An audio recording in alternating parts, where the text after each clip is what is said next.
जय माता दी भक्तों। आज हम आपके लिए लेकर आए हैं माँ दुर्गा के दूसरे स्वरूप माँ ब्रह्मचारिणी की अद्भुत कथा। यह स्वरूप तप, साधना और भक्ति का प्रतीक है।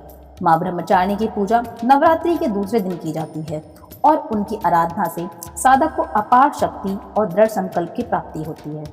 तो जानते हैं माँ ब्रह्मचारिणी की उत्पत्ति और उनकी महिमा की यह अद्भुत कथा। माँ ब्रह्मचारिणी का स्वरूप देवी दुर्गा के 9 शक्तिशाली रूपों में से एक है, जो तप, साधना और त्याग का प्रतीक है। उनका यह अवतार ब्रह्मचारी जीवन जीने वाली तपस्विनी के रूप में प्रकट हुआ। ब्रह्मा का अर्थ है तपस्या या आध्यात्मिक ज्ञान और चारिणी का अर्थ है उसका आचरण करने वाली माँ। ब्रह्मचारिणी को देवी सती के पुनर्जन्म के रूप में जाना जाता है, जिन्होंने अपनी भक्ति और कठोर तपस्या से भगवान शिव को प्राप्त किया। कथा उस समय की है जब देवी सती राजा दक्ष की पुत्री थी और उनका विवाह भगवान शिव से हुआ था। सती ने भगवान शिव से गहरे प्रेम और समर्पण के साथ जीवन जिया, परंतु जब राजा दक्ष ने भगवान शिव का अपमान किया और अपने यज्ञ में उन्हें आमंत्रित नहीं किया, तो सती ने अपने प्राणों की आहुति दे दी। देवी सती का यह आत्म बलिदान अत्यंत मार्मिक और प्रेरणादायक था, जिसमें आत्मसम्मान और प्रेम के उच्च आदर्श थे। सती के इस बलिदान ने भगवान शिव को गहरे शोक में डाल दिया था और संसार में भारी असंतुलन उत्पन्न किया। सती के इस बलिदान के बाद उनका पुनर्जन्म हिमालय के राजा हिवा और रानी मैना के घर में हुआ।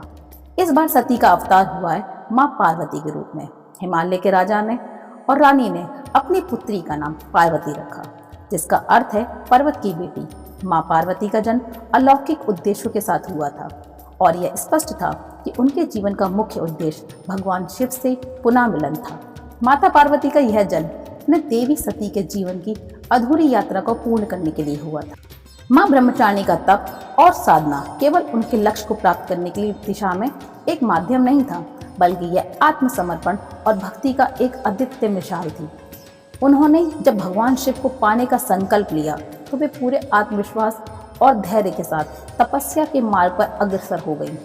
शुरुआत में माँ ब्रह्मचारिणी ने अपने सामान्य जीवन को ही साधना का हिस्सा बनाया। वे नियमित रूप से ध्यान, पूजा और तपस्या करती थीं। धीरे धीरे उनकी साधना का स्तर ऊंचा होता गया, जिन्होंने कठिन तप का मार्ग अपनाया और अपने जीवन को भगवान शिव की भक्ति में समर्पित कर दिया। इस कठोर तपस्या की शुरुआत में माँ ब्रह्मचारिणी ने केवल फल फूल खाकर जीवन यापन किया। वे प्रतिदिन गहन ध्यान में बैठती और भगवान शिव के प्रति अपनी अपार भक्ति प्रकट करती। समय बीतने के साथ उन्होंने अपना आहार और भी सरल बना लिया। अब वे केवल पेड़ों के पत्ते और जल ग्रहण करने लगी। उनकी तपस्या इतनी कठोर थी कि उन्होंने अपने शारीरिक सुख सुविधाओं का पूर्ण त्याग कर दिया। माँ ब्रह्मचारिणी की साधना और तपस्या हजारों वर्षों तक चलती रही। इस दौरान उन्होंने अपना संपूर्ण जीवन तप, ध्यान और योग में समर्पित कर दिया। उनकी तपस्या इतनी प्रबल थी कि इससे देवताओं तक को अचंभा होने लगा। उन्होंने न केवल अपने शारीरिक कष्टों को सहा, बल्कि अपनी मानसिक और भावनात्मक दृढ़ता से भी यह सिद्ध किया कि सच्ची भक्ति से कुछ भी असंभव नहीं है। कई वर्षों तक फल फूल खाने के बाद वे धीरे धीरे पूरी तरह से निराहार हो गईं। उन्होंने भोजन और जल का भी त्याग कर दिया। अब वे केवल वायु और धूप पर ही जीवन यापन करने लगी। उनकी तपस्या इतनी कठिन हो गई कि वे पूरी तरह से प्राकृतिक तत्वों पर निर्भर रहने लगी। माँ ब्रह्मचारिणी का यह त्याग और तपस्या संपूर्ण ब्रह्मांड में गूंजने लगा। उनका संकल्प और धैर्य अधिक था। उनकी तपस्या के कारण चारों ओर की प्रकृति हिलने लगी। उनकी इस कठोर तपस्या से पृथ्वी, आकाश और पाताल तक हिल गए। ऋषि, मुनि, देवता और साधक उनके तप की गहराई से चकित होते गए। उनकी साधना को देखकर देवताओं ने भी उनसे आशीर्वाद मांगना शुरू कर दिया। उनकी भक्ति और तपस्या ने भगवान शिव को भी प्रभावित कर दिया। इस कठोर तपस्या तथा तपस्विनी जीवन से माँ ब्रह्मचारिणी ने यह सिद्ध किया कि यदि जीवन में किसी भी लक्ष्य को प्राप्त करना हो तो तप, त्याग, समर्पण और धैर्य अत्यंत आवश्यक है। वे इस बात की प्रतीक थी कि चाहे रास्ता कितना भी कठिन क्यों ना हो, यदि सच्ची भक्ति और समर्पण हो, सफलता अवश्य मिलती है। उनकी तपस्या से यह संदेश मिलता है कि कोई भी असंभव कार्य तप और धैर्य से संभव किया जा सकता है। माँ ब्रह्मचारिणी का यह तप और समर्पण न केवल भगवान शिव को प्रभावित करने के लिए था, बल्कि यह एक महान संदेश था कि जीवन में सच्ची भक्ति और समर्पण के बिना किसी भी लक्ष्य को प्राप्त करना संभव नहीं है। उनकी तपस्या एक ऐसा उदाहरण प्रस्तुत करती है जो ये सिखाती है कि जीवन में धैर्य और त्याग के महत्व को कभी भी नकारा नहीं जा सकता। माँ ब्रह्मचारिणी का यह रूप हमें यह सिखाता है कि सच्ची भक्ति और तपस्या से किसी भी असंभव कार्य को प्राप्त किया जा सकता है। माँ ब्रह्मचारिणी की यह कथा केवल भगवान शिव और उनके प्रेम के लिए ही नहीं, बल्कि यह उस अधिक तप और साधना की भी है जिसने समस्त सृष्टि को हिला दिया। उनकी साधना हमें यह सिखाती है कि सच्चे मन से की गई कोई भी तपस्या या परिश्रम कभी व्यर्थ नहीं जाता। माँ ब्रह्मचारिणी का स्वरूप अत्यंत शांत, सौम्य और धैर्यतापूर्ण है। उनके एक हाथ में तपमाला तथा दूसरे हाथ में कमंडल है। यह उनके तप और साधना का प्रतीक है। उनके वस्त्र साधारण और सफेद होते हैं, जो पवित्रता और त्याग का प्रतीक है। उनकी जपमाला यह दर्शाती है कि जीवन में साधना और तप ही सच्चा मार्ग है। कमंडल जल का प्रतीक है, जो जीवन और शुद्धता को दर्शाता है।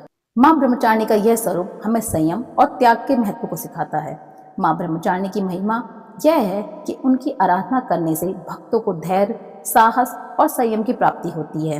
वे जीवन में आने वाली कठिनाइयों को सहने की शक्ति देती हैं और साधक को सही मार्ग पर चलने के लिए प्रेरित करती हैं। नवरात्रि का दूसरा दिन माँ ब्रह्मचारिणी को समर्पित होता है। इस दिन साधक उनका ध्यान करके अपने जीवन में तप, साधना और आत्म अनुसरण का पालन करने का संकल्प लेते हैं। माँ ब्रह्मचारिणी की पूजा विधि अत्यंत सरल और शुद्ध होती है। पूजा में साधक सबसे पहले अपने मन और शरीर को शुद्ध करके माँ ब्रह्मचारिणी का ध्यान करते हैं। उन्हें सफेद फूल, अक्षत, धूप, दीप और नैवेद्य अर्पित किया जाता है। सफेद रंग माँ ब्रह्मचारिणी को प्रिय होता है, जो पवित्रता और साधना का प्रतीक है। माँ ब्रह्मचारिणी की पूजा से भक्तों को मानसिक शांति और आत्म संयम की प्राप्ति होती है। उनकी आराधना से जीवन में सफलता के लिए आवश्यक धैर्य और साहस मिलता है। हमें यह सिखाती है कि कठिन परिश्रम में भी हमें अपने धैर्य से विचलित नहीं होना चाहिए। माँ ब्रह्मचारिणी की महिमा अनंत है। वे तप, संयम और त्याग का साक्षात स्वरूप है। उनकी कथा हमें यह सिखाती है कि जीवन में किसी भी लक्ष्य को प्राप्त करने के लिए आत्मानुशासन और तपस्या अनिवार्य है। अब हम आपको माँ ब्रह्मचारिणी की पूजा की विधि और उससे संबंधित प्रमुख मंत्रों के बारे में बताएंगे। माँ ब्रह्मचारिणी की पूजा विशेष रूप से नवरात्रि के दूसरे दिन की जाती है, लेकिन भक्त किसी भी दिन उनका ध्यान और पूजा कर सकते हैं। पूजा की शुरुआत में साधक को अपने मन और शरीर को शुद्ध करना चाहिए। पूजा का स्थल साफ करके वहां माँ ब्रह्मचारिणी की प्रतिमा या चित्र स्थापित करें। उसके बाद साधक माँ ब्रह्मचारिणी का ध्यान करके निम्नलिखित मंत्रों का उच्चारण कर सकते हैं। ददा नाम कर पद्मा व्याम अचमाला कमंडलु देवी प्रसिद्धमयी ब्रह्मचर्या। इस मंत्र का जाप करने से साधक को मानसिक शांति, धैर्य और संयम की प्राप्ति होती है। माँ ब्रह्मचारिणी की पूजा में सफेद फूलों का प्रयोग किया जाता है। पूजा के अंत में भक्त को माँ ब्रह्मचारिणी से अपने जीवन में शांति, संयम और धैर्य की प्रार्थना करते हैं। माँ ब्रह्मचारिणी की कथा में हमें यह सीखने को मिलता है कि जीवन में कोई भी उद्देश्य तब तक पूर्ण नहीं होता जब तक उसमें तप और समर्पण नहीं डालते हैं। वे हमें धैर्य और साहस से कठिनाइयों को सामना करने का संदेश देती हैं। माँ ब्रह्मचारिणी का जीवन यह सिखाता है कि जीवन में साधना और संयम का विशेष महत्व है। कठिन परिस्थिति में भी हमें अपने आत्मविश्वास को कभी नहीं खोना चाहिए और निरंतर अपने लक्ष्य की ओर प्रयासरत रहना चाहिए। उनकी आराधना से हमें अपने जीवन में समर्पण, अनुशासन और आत्मबल की प्राप्ति होती है, जो हमें हर कठिनाई से पार पाने में सहायक होती है। माँ ब्रह्मचारिणी की आराधना में हमें कई आध्यात्मिक और मानसिक लाभ प्राप्त होते हैं। उनकी पूजा और ध्यान करने से भक्त को मानसिक शांति, आत्मबल और कठिनाइयों से जूझने की शक्ति मिलती है।